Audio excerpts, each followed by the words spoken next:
যে গেমে মানুষ টাকা খরচ করার আগে 1 মিনিটও ভাবত না, আজ সেই গেমে প্লেয়ার্স আনার জন্য কাস্টম কার্ড ফ্রি দিয়ে দিতে হচ্ছে। যে গেম উঠেছিল প্লেয়ার্স আর তাদের ইমোশনের ওপর, সেই ইমোশনটাই একদম মেরে ফেলেছে ওরা। আর এটাই হলো সেই মেইন রিজন যার জন্য আজ এত মানুষ গেমটা কুইট করছে।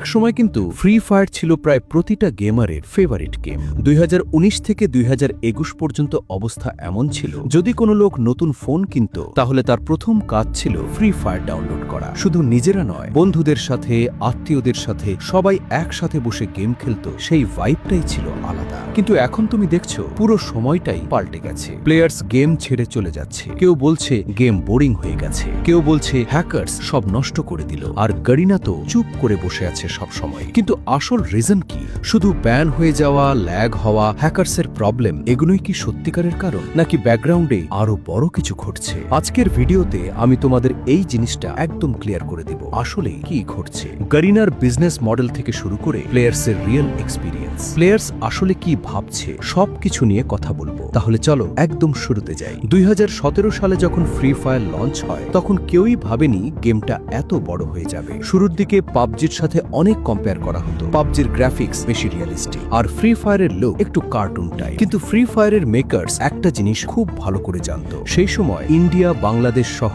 বেশিরভাগ মানুষেরই ফোন ছিল লো এন্ড। তাই যদি ওরা গেমটা হেভি বানাতো তাহলে ওসব ফোনে চলতোই না। যেমন পাবজি অনেকের ফোনে চলতো না। আর যেখানে অন্য গেমগুলো ল্যাগ করতো, অনেক ইস্যু দিত, কোথাও অ্যাডস চলে আসতো, সেখানে ফ্রি ফায়ার দিয়েছিল একদম স্মুথ পারফরমেন্স। এভাবে ধীরে ধীরে ধীরে ধীরে ফ্রি ফায়ার 2021 সালে পৌঁছে যায় সবচেয়ে বেশি ডাউনলোড হওয়া গেমগুলোর মধ্যে। আমার এখনো মনে আছে, সেই সময় একটা ডাক্তার মোডের মতো সিস্টেম ছিল। আমরা বন্ধুরা কি করতাম জানো? আগের রাতেই ঠিক করে নিতাম কে কখন গেম খেলবে, কে রিভাইভ দেবে, কে কোন সময় সাপোর্টে থাকবে, সব আগেই ভাগ করে নিতাম। তারপর আমরা নতুন আইডি বানিয়ে নিজেদের গিল্ডে ঢুকতাম। তারপর গিল্ডে গিয়ে অনেক কাস্টম কার্ড নিয়ে নিতাম, আর ছুটির দিনে শুধু কাস্টম ম্যাচ খেলতাম। ওই সময়টার মজা আসলে ভাষায় বোঝানো যায় না। সেই সময় গেমের প্রতি এমন এক আবেগ ছিল, শুধু গেম খেলার জন্য তর্ক পর্যন্ত হয়ে যেত। এতটাই তীব্র ক্রেজ ছিল ফ্রি ফায়ারকে ঘিরে। কিন্তু যেমন সবকিছুর একটা গোল্ডেন টাইম থাকে, তারপর ধীরে ধীরে নিচে নামতে শুরু করে, ঠিক সেভাবেই ফ্রি ফায়ারের সাথেও হলো।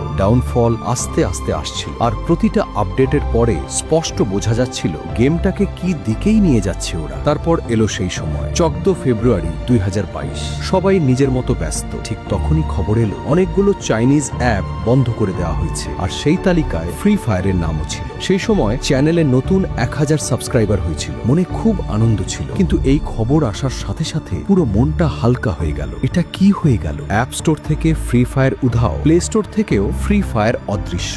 এক মুহূর্তে গেমটার কোনো অস্তিত্বই নেই। কিছুদিন পর আবার স্টোরে কিছু দেখা গেল, কিন্তু সেটা ফ্রি ফায়ার নয়, ফ্রি ফায়ার ম্যাক্স ফিরে এলো। এবং এখান থেকেই ফ্রি ফায়ারের মূল সমস্যা শুরু হলো। ম্যাক্স আসার পরে মানুষ ডাউনলোড করলো, গেম চালালো, তারপর শুরু হলো একের পর এক সমস্যা। কখন নেটওয়ার্ক ইস্যু, কখন হ্যাকার্স, কখন গ্লিচ, কখন ডিভাইস হ্যাং। অনেকের ডিভাইসে তো একদম স্মুথ ভাবে চলতেই চাইতো না, কারণ ম্যাক্স লো এন্ড ডিভাইসের জন্য তৈরি করা হয়নি। আর নর্মাল ফ্রি ফায়ার তখনও ডাউনলোড করা যেত, কিন্তু বহু প্লেয়ার জানতোই না কিভাবে করতে হয়। ভিপিএন লাগতো, ভিন্ন ওয়েবসাইট থেকে নামাতে হতো, এবং অনেক প্লেয়ার যারা ছিল গেমটার আসল অডিয়েন্স, তারা এই টেকনিক্যাল ব্যাপারগুলো জানতোই না। এই কারণে পুরো সিস্টেম এমন জায়গায় এসে দাঁড়ালো, এখান থেকে টাকা কামাও আর এখান থেকে বেরিয়ে যাও। এভাবেই মাইন্ডসেট তৈরি হয়ে গেল। তারপর কি হলো? একই ইভেন্ট, একই ক্রেট, একই এলিট পাস, পুরো কনসেপ্ট প্রতি মাসে বারবার রিপিট হতে লাগলো। যে এলিট পাস সিজন 12-তে লাল রঙে এসেছিল, এখন সেটা সবুজ রঙে আসছে। তারপরের সিজনে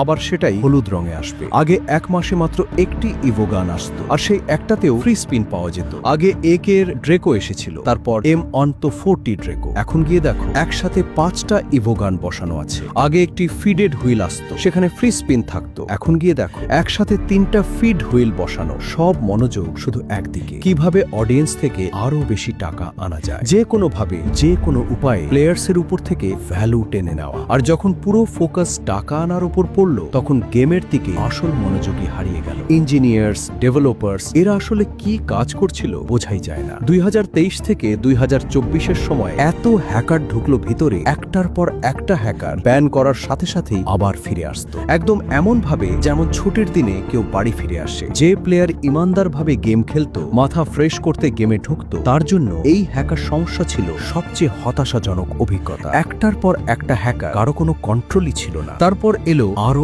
অদ্ভুত সিস্টেম, অনার স্কোর। বলল 90 এর নিচে নামলে চলবে না। মানুষকে রিপোর্ট করতে শুরু করলো যে তাকে পাবে তাকেই চাপ দেবে, কারণ ওদের মনে হলো গেম ঠিক করতে হলে এটাই করতে হবে। এই সব কিছুর পিছনে ওদের বিজনেস মডেল খুব পরিষ্কার, যত বেশি অডিয়েন্স আছে সবার কাছ থেকে যতটা সম্ভব টাকা বের করে নেওয়া। নতুন প্লেয়াররা এখন যে সমস্যাটা পাচ্ছে তা হলো তাদের সরাসরি হিরোইক লেভেলের ম্যাচ মেকিং এ ফেলে দিচ্ছে। একজন নতুন প্লেয়ার নিজের সিম্পল টি শার্ট আর প্যান্ট পরে আছে, আর সামনে যে প্লেয়ার্স আসছে তাদের সেটে আগুন বের হচ্ছে, গ্লো এফেক্ট বের হচ্ছে। স্বাভাবিকভাবেই সে মাথায় চাপ নিয়ে বলবে, আমারও কি টাকা খরচ করতে হবে, আমাকেও কি এটা নিতে হবে? যে গেম প্লেয়ার্সের ইমোশনের উপর দাঁড়িয়েছিল সেই ইমোশনটাই পুরোভাবে শেষ হয়ে গেছে। অনেক বড় ক্রিয়েটর এখন বলছে গেমে কন্টেন্ট বাকি নেই, ফিল বাকি নেই, গেম খুলে খেলতে ইচ্ছাই হচ্ছে না। যে টপ স্ট্রিমাররা প্রতিদিন অ্যাক্টিভ থাকতো তাদের আইডি এখন মাসের পর মাস অফলাইন পড়ে আছে। অনেক বড় ক্রিয়েটর এখন মাসে হয়তো একটা দুটো ফ্রি ফায়ার ভিডিও দেয়। এতটাই কমে গেছে ইন্টারেস্ট এবং এক্সাইটমেন্ট। এক সময় বলা হয়েছিল গেম ফিরে আসবে এই তারিখে, তারপর সেই তারিখের পরে নতুন নতুন ভার্সন নামানো হয়েছে, কিন্তু অ্যাকচুয়াল ইমপ্রুভমেন্ট কোথাও নেই। প্রশ্ন হচ্ছে এখনো কি সব ঠিক করা সম্ভব? উত্তর হ্যাঁ, সম্ভব, কিন্তু কিছু জিনিস এখনই খুব কঠিন ভাবে ঠিক করতে হবে। সবচেয়ে প্রথমে এলাকা বা অঞ্চলের অডিয়েন্সকে গুরুত্ব দিতে হবে। যখন কোনো ফেস্টিভ্যাল বা স্পেশাল মোমেন্ট আসে সেই অনুযায়ী ডেডিকেটেড ইন গেম ইভেন্ট আনতে হবে। তারপর পিসি ম্যাচমেকিং এ শুধুমাত্র যারা ভিভি ব্যবহার করে তারাই খেলতে পারবে, এই সিস্টেমটি পুরো তুলে দিতে হবে। অনেক ইউটিউবার আছেন যাদের ভিভি নেই, তারা পিসিতে খেলতেই পারছেন না, ফলে কোয়ালিটি গেম প্লে দিতে পারছেন না। কোয়ালিটি না দিতে পারলে অডিয়েন্স দেখবেই বা কিভাবে? তারপর গেমের যত পে টু উইন ক্যারেক্টার আছে সেগুলো পুরো সরিয়ে দিতে হবে, অপ্রয়োজনীয় এবিলিটিগুলো বাদ দিতে হবে। সবাই সমানভাবে গেম খেলতে পারবে, এই অনুভূতিটাই ফিরিয়ে আনতে হবে। তারপর ইভেন্ট আনো। ডায়মন্ড প্রয়োজন হোক, এতে সমস্যা নেই, কিন্তু ইভেন্টের পরিমাণ কমানো দরকার। লাক রয়্যালে যা ইচ্ছা দিয়ে ভরে রাখার মতো অবস্থা যেন না হয়। অডিয়েন্স যা চায় সেটা দাও, ডেভেলপার যা চাইছে সেটা নয়। এখনো গেমের কাছে টাকা আছে, কানেকশন আছে, সবচেয়ে বড় কথা